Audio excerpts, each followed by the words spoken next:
Hello commerce graduates, welcome back to the channel guys. और आज हम आपके बिजनेस लॉ के पार्ट 17 को कवर करने वाले हैं।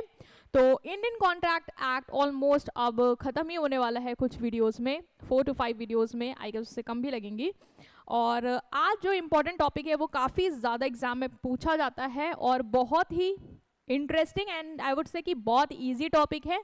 And that topic is your contingent contract. समझेंगे कि कंटीजेंट कॉन्ट्रैक्ट क्या होता है, व्हाट इज कंटीजेंट कॉन्ट्रैक्ट। तो बहुत एग्जांपल दूंगी इजी सा, तुम इसको रिलेट कर लोगे और तुम्हें कॉन्सेप्ट क्लियर हो जाएगा विद इन 1 मिनट। क्या देखो, तुमने कभी इंश्योरेंस लिया है? मोस्टली सुना होगा, अगर नहीं लिया है तो इंश्योरेंस कंपनी क्या कहती है, वो कहती है कि हम आपको पैसा देंगे अगर ये चीज होती है। तो मान लो अगर तुमने फायर इंश्योरेंस कराया है तो वो बोलती है अगर आग लगेगी तो हम आपको क्या करेंगे, इसका क्लेम देंगे। ठीक है, आप हमसे क्लेम मांग सकते हो, हम आपको पैसा जो है वो देंगे। ठीक है, होता है।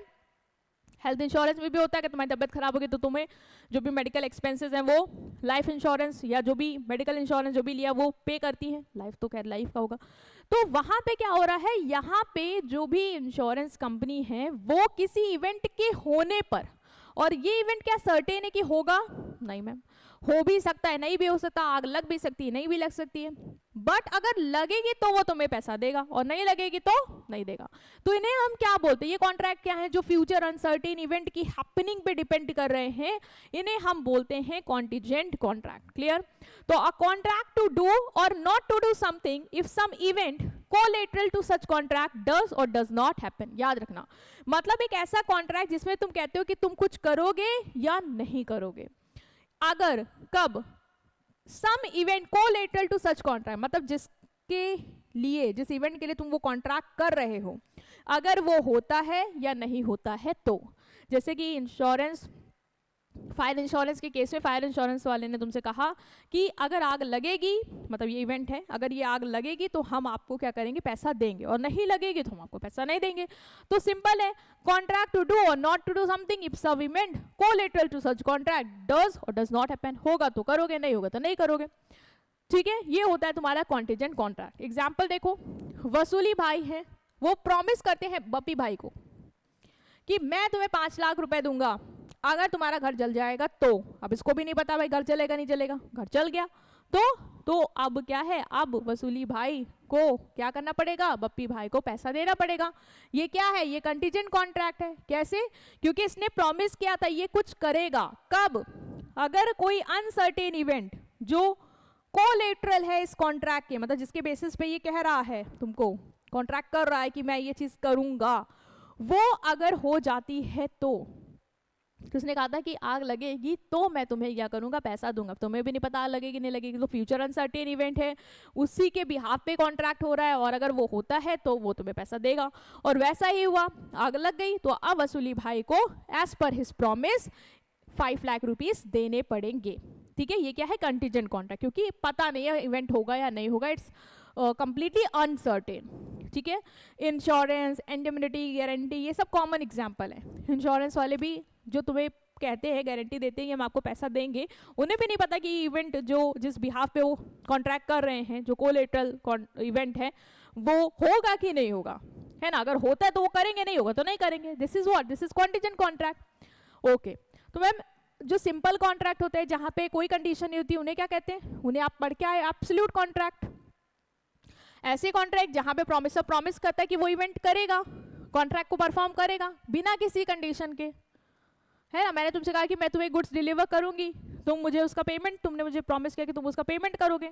यहाँ पे हमने कोई कंडीशन नहीं रखी कि मैं गुड्स डिलीवर करूंगी अगर तुम ये ऐसा वैसा, कुछ नहीं। ठीक है, अगर फ्यूचर में कुछ ऐसा होगा, नहीं, हमने यहाँ पे बिना कंडीशन के कॉन्ट्रैक्ट किया। ये क्या होता है, एब्सोल्यूट। हम क्या पढ़ रहे हैं, कंटीजेंट। ऐसा कॉन्ट्रैक्ट जहां पे परफॉर्मेंस डिपेंड करती हैपनिंग और non happening of future uncertain. यहाँ पे मेरी परफॉर्मेंस कि मैं ये चीज तुम्हारे लिए करूंगी, जो प्रॉमिस मैं तुमसे कर रही हूं, वो डिपेंड करता है फ्यूचर अनसर्टेन इवेंट के होने या ना होने पे। मतलब ऐसा भी नहीं कि इवेंट सर्टेन हो, इवेंट जो है वो अनसर्टेन है और फ्यूचर से रिलेटेड है। क्लियर? अभी हम इसको और डिटेल में समझेंगे, बट आई नो आपको काफी कुछ क्लियर हो गया होगा। रूल्स हैं कुछ इसके कंटीजेंट कॉन्ट्रैक्ट के। मतलब एक कॉन्ट्रैक्ट जो कंटीजेंट है, जो कंटीजेंट कॉन्ट्रैक्ट है वो वैलिड कब होगा, उसके कुछ चीज़ें हम देखने वाले हैं। पहला है enforcement on happening of an event. A contingent contract based on the happening of uncertain future event become enforceable only when that event happen। देखो वो कॉन्ट्रैक्ट, कंटीजेंट कॉन्ट्रैक्ट जो किस पे डिपेंड कर रहा है, किसी इवेंट के होने पे, ठीक है, based on the happening of uncertain future event. याद रखना जो भी इवेंट है वो फ्यूचर और अनसर्टेन है, मतलब फ्यूचर में होगा और हमें पता भी नहीं होगा भी कि नहीं होगा।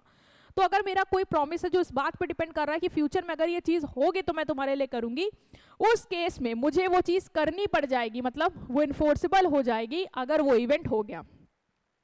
ये अगर इवेंट नहीं हुआ मैम, इम्पॉसिबल हो गया, तो फिर बेटा कॉन्ट्रैक्ट वॉइड हो जाएगा, फिर कुछ भी नहीं करने की जरूरत है, फिर कॉन्ट्रैक्ट ही खत्म हो जाएगा, एक तरीके से वॉइड हो जाएगा।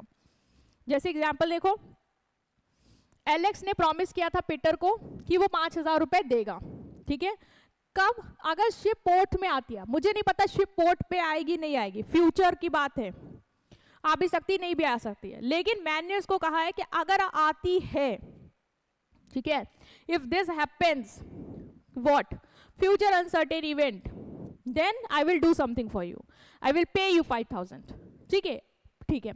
अगर ये हो गया, आ गई शिप पोर्ट पे, तो अभी ये क्या हो जाएगा, कॉन्ट्रैक्ट इन्फोर्सेबल बाय लॉ हो जाएगा। अब मुझे पैसे देने ही पड़ेंगे, नहीं दूंगी तो लॉ मेरे अगेंस्ट एक्शन ले सकता है। अगर शिप रीच कर गई तो कॉन्ट्रैक्ट वैलिड है, अभी करना ही पड़ेगा, बट अगर शिप नहीं पहुंच पाई तो कॉन्ट्रैक्ट क्या हो जाएगा, वॉइड हो जाएगा, ठीक है। क्योंकि वॉइड इसलिए होगा क्योंकि वो हुआ ही नहीं, कॉन्ट्रैक्ट तो मेरा कंडीशन पे बेस था ना, अगर होगा तो करूंगी, नहीं हुआ तो फिर मैं क्यों करूंगी, तब तो मुझे कोर्ट थोड़ी ना ले जा सकती हूँ। यही तो खूबी है आपके कॉन्टीजेंट कॉन्ट्रैक्ट की, कि इवेंट होने पे चीजें करी जाती है। अब तुमने इंश्योरेंस कंपनी से क्लेम ले लिया, नहीं इंश्योरेंस कंपनी से अपना इंश्योरेंस करा लिया, आग लगेगी तभी तो वो तुम्हें देगा, तुम ये नहीं कह सकते मैं तो प्रीमियम दे रहा हूँ मेरे को पैसा दो अभी, नहीं, वो कंटीजेंट कॉन्ट्रैक्ट है, होने पे ही आपको दिया जाएगा, है ना, आप ऐसे बाउंड नहीं कर सकते उसको legally. Next is enforcement on non happening of an event. कुछ कंटीजेंट कॉन्ट्रैक्ट ऐसे होते हैं जिसमें आप कहते हो अगर ये चीज नहीं होगी तो फिर क्या करेंगे, हम आपके लिए ये करेंगे। देखो जैसे a contract depend on non happening of an event become enforceable when it become certain that event will not happen. जैसे मैंने तुमसे प्रॉमिस किया कि अगर ये चीज नहीं होगी तो मैं तुम्हारे लिए ये करूंगी, और मान लो वो चीज नहीं हुई तो मुझे जो भी मैंने तुमसे प्रॉमिस किया वो मुझे करना पड़ेगा। जैसे एलेक्स एग्री करता है कि वो पीटर को 10 लाख रुपीस देगा अगर शिप नहीं आई, तो वहां पे क्या था, अगर वो चीज होगी, मैंने तुमसे प्रॉमिस किया था अगर वो हुआ तो मैं तुम्हारे लिए पैसे दूंगी या जो भी हमने शर्त रखी है वो करूंगी। बट मान लो अगर उसका अपोजिट हो जाए, मैंने तुमसे कहा कि अगर ये चीज नहीं होगी तो मैं तुम्हें पे करूंगी, तो मान लो वो चीज नहीं हुई, फिर तो बाई कॉन्ट्रैक्ट वैलिड है ना, इन्फोर्सेबल बाय लॉ हो जाएगा, मैंने जो तुमसे चीज कही है वो मुझे करनी पड़ेगी। तो एलेक्स एग्री करता है पीटर से कि वो 10 लाख रुपए देगा अगर शिप वापस नहीं आई। मान लो शिप डूब गई, अब तो वापस आने का कोई चांस ही नहीं है, तो कॉन्ट्रैक्ट क्या है, वैलिड है और इन्फोर्सेबल हो जाएगा। और मान लो शिप आ गई तो फिर कॉन्ट्रैक्ट वॉइड होगा, उसके अपोजिट है यहाँ पे, वहां पे कुछ होगा तो हम करेंगे, यहाँ पे है कि अगर कुछ नहीं होगा तो हमने प्रॉमिस किया है, और non happening of an event हम प्रॉमिस करें कि हम ये चीज करेंगे, तो वो चीज इन्फोर्सेबल हो जाएगी अगर वो इवेंट क्या होगा, नहीं होगा। जैसे पीटर ने कहा था एलेक्स से कि वो 10 लाख रुपीस देगा अगर शिप नहीं आती, शिप डूब गई, देखो डूब गई, तो अब कॉन्ट्रैक्ट क्या है, इन्फोर्सेबल है, क्योंकि ऑफकोर्स जो चीज़ कही गई थी वो चीज़ हो गई है तो इन्फोर्सेबल है, अब मुझे उसको 10 लाख रुपए देने ही पड़ेंगे। और मान लो आ गई तो फिर ऑफकोर्स कॉन्ट्रैक्ट ही खत्म हो जाएगा क्योंकि शर्त के अकॉर्डिंग चीज़ हुई नहीं। Contingent contract depend on future conduct of a living person. Even contingent contract जो होते हैं वो फ्यूचर इवेंट जो लिविंग पर्सन है उसके फ्यूचर कंडक्ट मतलब उसका बिहेवियर पे भी डिपेंड करते हैं। If a contract depend on how person behave in future it become void when such conduct become impossible. मान लो मैंने कोई ऐसा कॉन्ट्रैक्ट किया है जहाँ पे सामने वाले पर्सन के बिहेवियर पे डिपेंड करता है वो कि वो फ्यूचर में कैसे बिहेव करेगा। मान लो मैंने ए ने बी से कहा कि बी अगर तुम फ्यूचर में शादी नहीं करते हो तो मैं तुम्हें 5 लाख रुपए दूंगा, ठीक है, नहीं मानते करते हो क्योंकि आप किसी को शादी करने से रोक नहीं सकते हो। मान लो अगर ए बी से कहता है कि अगर तुम सी से शादी करते हो तो मैं तुम्हें 1 लाख रुपए दूंगा। मान लो सी की किसी और से शादी होगी या सी रही नहीं दुनिया में, फिर तो कॉन्ट्रैक्ट इम्पॉसिबल हो गया परफॉर्म करना, तो वो क्या हो जाएगा, वॉइड हो जाएगा। तो ऐसे भी कुछ कंडीशन कॉन्ट्रैक्ट होते हैं जहाँ पे जो कॉन्ट्रैक्ट है वो डिपेंड करते हैं लिविंग पर्सन के फ्यूचर कंडक्ट पे, कि फ्यूचर जो लिविंग जो लिविंग पर्सन है, मतलब जो जिंदा है भाई, वो फ्यूचर में कैसे बिहेव करेगा उस पे। ठीक है, तो मान लो अगर मैंने बोला कि ए ने बी को बोला कि बी जो है वो सी से शादी करेगा तो वो 1 लाख रुपए देगा, और मान लो सी ने किसी और से शादी कर ली, अब तो भाई कोई स्कोप ही नहीं है बी का उससे कर पाने का। तो यहाँ पे क्या हुआ कि वो इवेंट जो है, जो फ्यूचर बिहेवियर है कि ये ऐसा करेगा, वो तो बिल्कुल इम्पॉसिबल हो गया, कर ही नहीं सकता। तो वहाँ पे कॉन्ट्रैक्ट मेरा क्या हो जाएगा, वॉइड हो जाएगा, क्योंकि वो इम्पॉसिबल हो गया है परफॉर्म करने को।